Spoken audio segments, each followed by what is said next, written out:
Welcome to Life Stories. Today's story is one of family, betrayal, and unexpected redemption. When Madison refuses to fund her sister Brooke's extravagant wedding, she's accused of jealousy and sabotage. But as secrets unravel and deception comes to light, the truth proves more powerful than lies. Will Madison's family finally see Brooke's manipulations for what they are? And can love and integrity prevail over entitlement and chaos?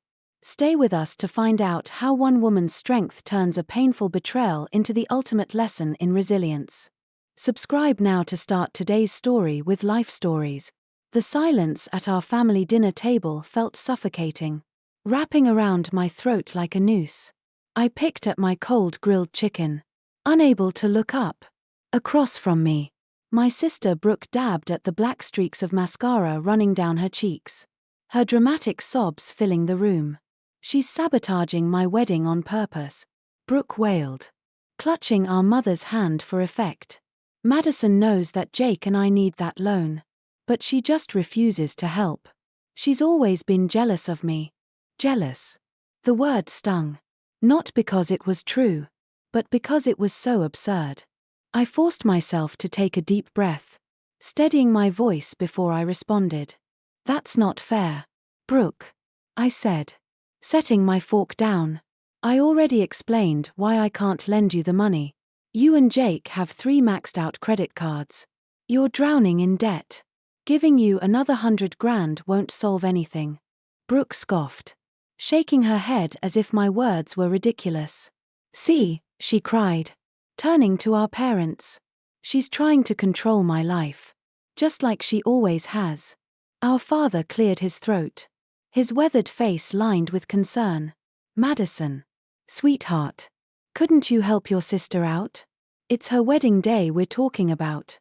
The betrayal hit me like a punch to the gut. I turned to him, eyes wide.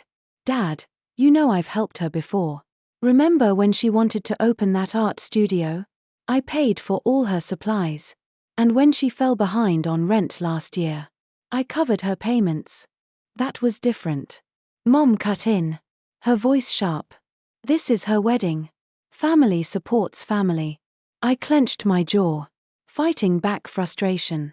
"I am supporting her," I said, standing up, "by not enabling more bad decisions. The venue alone costs over $50,000. The flowers she wants are imported from Holland. And her dress. Stop trying to make me look bad," Brooke shrieked, rising from her chair so quickly it scraped against the hardwood floor. "This is exactly what she does. She twists everything to make herself seem responsible and me like some reckless child." No one spoke. Dad's fork clattered against his plate. Mom's face was carved from stone. Brooke's breath came in shallow gasps. Then, without warning, she grabbed her glass of water and hurled it at the wall behind me. It shattered on impact, droplets running down the cream-colored paint like fresh tears. "Brooke," Dad shot up from his seat. But when he turned his stern gaze toward me, my heart sank. "Madison, I think you should leave." I swallowed the lump in my throat. "You're siding with her?" I asked, barely recognizing my own voice. Mom didn't look at me, already moving to comfort Brooke, stroking her hair like she was the victim. "How could you be so cruel to your sister?" "Cruel? Me?" I took a shaky breath and grabbed my purse. My hands trembled as I slung it over my shoulder. "I can't believe this," I murmured, scanning their faces, hoping anyone would come to their senses. "You're all enabling her. Just go," Dad said firmly. "We'll talk when everyone calms down." But we wouldn't. I already knew that. I stepped outside, the warm summer evening completely at odds with the ice in my veins. The house I had grown up in, once a place of comfort, now felt foreign, like I no longer belonged. I climbed into my car, gripping the steering wheel as my phone buzzed. A text from Ethan, my fiancé. "How's dinner going?" I stared at the screen, trying to find the right words. Instead, my vision blurred with tears. "Worse than I expected," I finally typed. My fingers hovered over the keyboard before I added, "They think I'm ruining Brooke's wedding because I won't give her $100,000. The reply came almost instantly. "What? That's insane. Want me to come over?" I exhaled, blinking away the sting in my eyes. "Please." As I pulled out of the driveway, I glanced one last time at the dining room window. Through the glass, I saw them, Mom and Dad, huddled around Brooke, comforting her like she was the one who had been wronged. My empty chair sat at the table like an accusation. My phone buzzed again. "Ethan. Already ahead of you. Picking up some wine on the way home." I managed a small, bitter smile. At least someone had my back. As I drove, my sister's accusations echoed in my mind. But it wasn't the betrayal that hurt the most. No, the worst part was the realization that my family would rather believe a comfortable lie than face an uncomfortable truth. And deep down, I knew one thing for certain: this wasn't over. Not by a long shot. The weight of my family's betrayal still clung to me as I sat on the couch, curled up in Ethan's arms. The warmth of his body against mine was the only thing grounding me. He ran his fingers through my hair, his touch gentle, soothing. "They actually think you're ruining Brooke's wedding," he murmured. I nodded, exhaustion settling into my bones. "Not just think. They're convinced." She cried, threw a fit, and they ate it up like it was gospel. Ethan sighed, pressing a kiss to my forehead. "You know this isn't about you, right? Brooke has spent her whole life getting away with this kind of behavior. Your parents enabled her, and now they expect you to do the same." I knew he was right. I'd known it for a long time. But this time, it hurt differently. This time, it wasn't just about money, it was about my place in my own family. A soft chime interrupted my thoughts. My phone lit up with another text from my mother. "Your sister's been crying all day. I hope you're happy." I let out a humorless laugh and tossed my phone onto the coffee table. Unbelievable. Ethan glanced at the screen, shaking his head. "They're never going to stop blaming you, Maddie. No matter what you do." I swallowed hard. "Then maybe it's time I stop trying to please them." He tilted his head, studying me. "What are you thinking?" Before I could answer, a familiar voice chimed in from across the room. "I'll tell you exactly what she should do. Chloe." She waltzed in from the kitchen, holding 2 glasses of wine like she owned the place. Tossing me one, she settled onto the armrest of the couch, eyes twinkling with mischief. "You should move up your wedding." I nearly choked on my sip. "What?" Ethan chuckled, shaking his head. "Here we go. Think about it." Chloe leaned forward, eyes gleaming with excitement. "Instead of letting Brooke make you the villain, you show them what a real wedding looks like. Simple, elegant, responsible. No ridiculous debts. Just you and Ethan celebrating love the way it should be." I stared at her, my mind racing. "Chloe, we were planning to wait another year. We're still saving." She waved a hand dismissively. "You have savings. You've actually planned for a wedding instead of expecting everyone else to fund it. And I happen to know that Willow Creek Estate, only the most gorgeous wedding venue in town, just had a cancellation for 3 months from now." Ethan's eyebrows lifted in surprise. "How do you know that?" "I have connections." Chloe grinned. "The coordinator owes me a favor after that charity event I planned last spring." I hesitated, my heart pounding. "But this isn't about competing with Brooke." "It's not." She set her glass down and took my hands. "This is about you.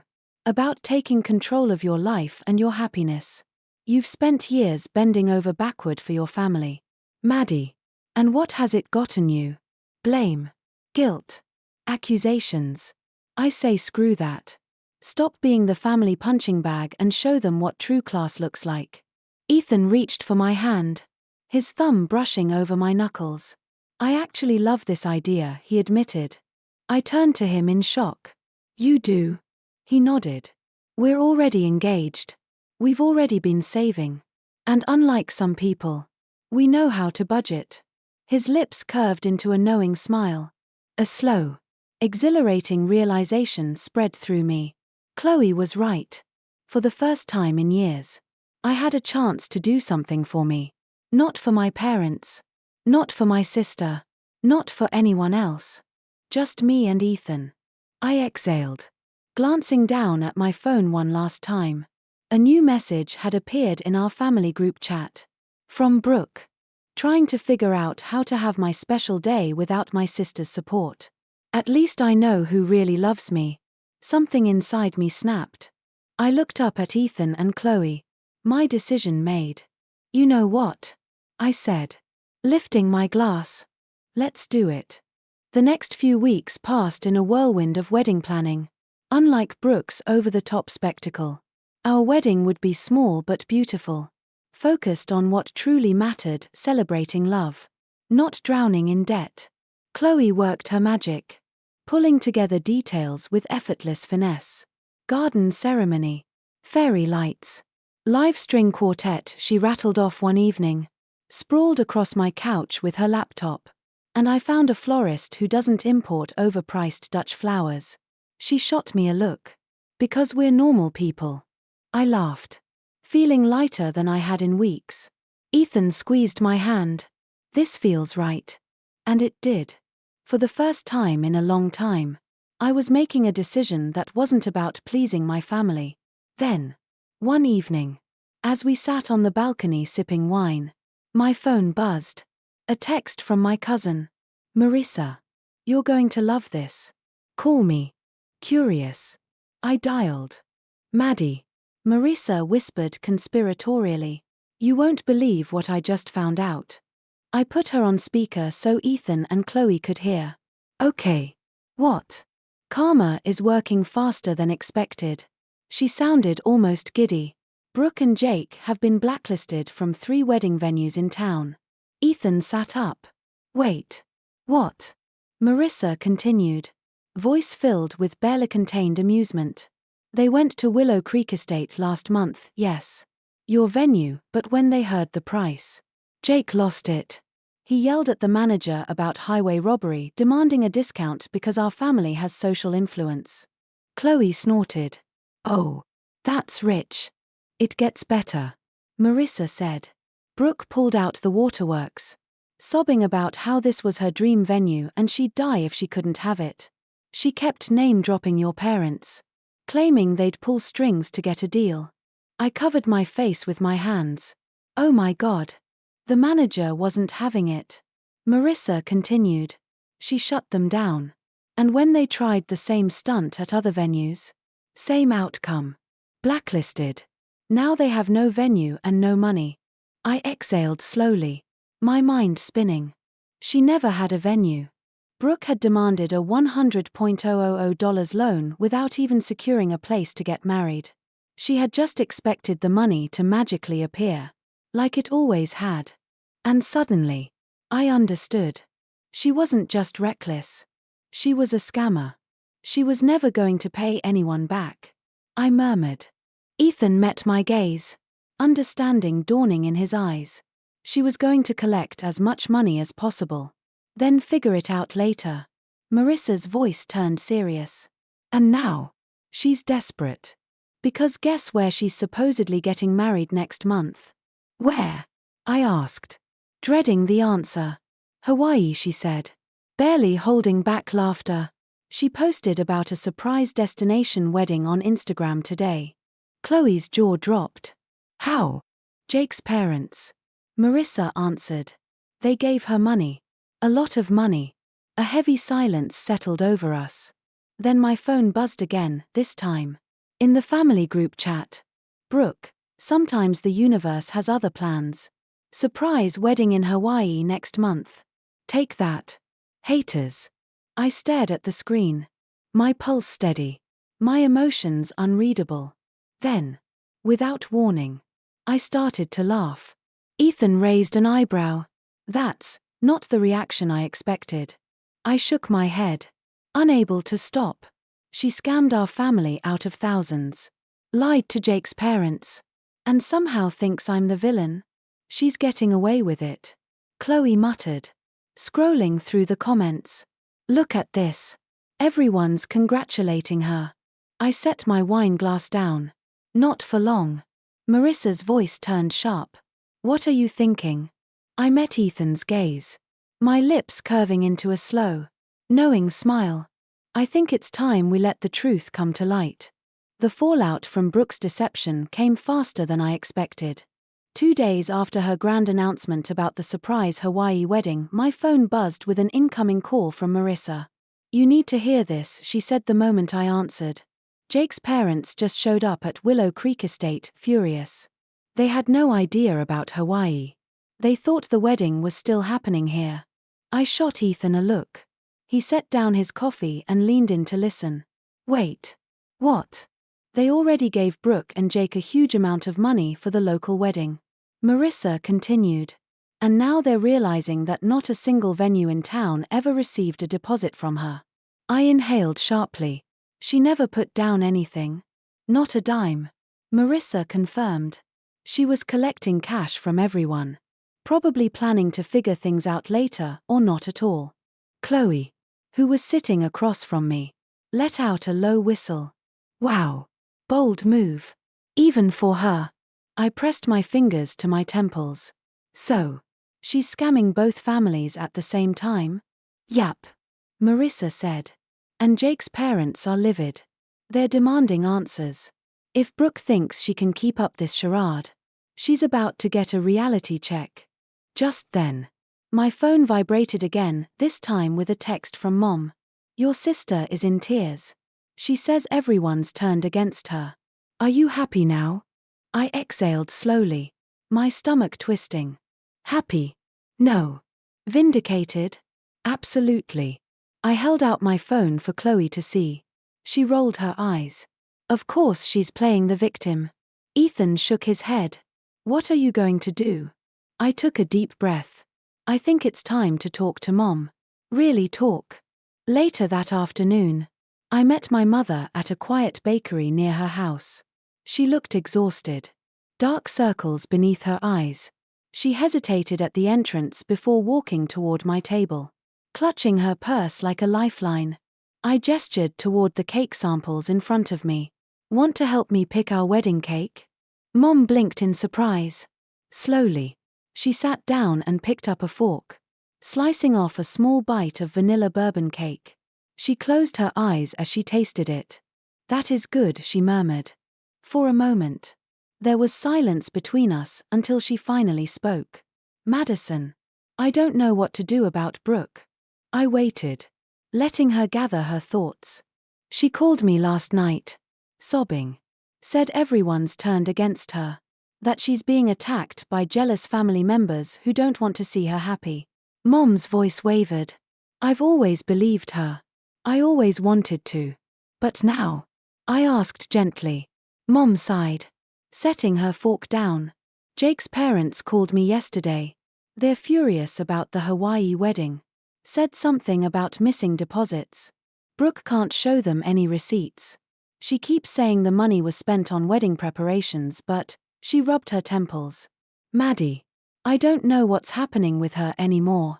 I reached across the table and took her hand. Mom, this isn't new behavior. It's just finally catching up to her. Tears welled in her eyes. I was wrong about a lot of things. I squeezed her fingers. Including me? She let out a watery laugh. Yes, sweetheart. Especially you. The bakery door chimed as another couple entered. Mom dabbed at her eyes with a napkin. The family is in chaos. Aunt Linda's threatening legal action over the deposit money. Uncle Rob's wife is calling Brooke a con artist on Facebook. She shook her head. And Jake's parents are saying they'll cut him off financially if he goes through with the Hawaii wedding. I exhaled. What about the money they already gave her? Gone. Mom whispered. Every penny. I bit my lip, torn between sympathy and frustration. My phone buzzed again, a message from Chloe. Brooke just posted that she's being attacked by jealous family members who can't handle her happiness. Should I send screenshots to Jake's parents? I stared at the screen before typing back. Don't. They already have enough evidence. Mom wiped at her face. looking down at the half-eaten cake. I think I've been wrong about Brooke. 2. I let out a slow breath.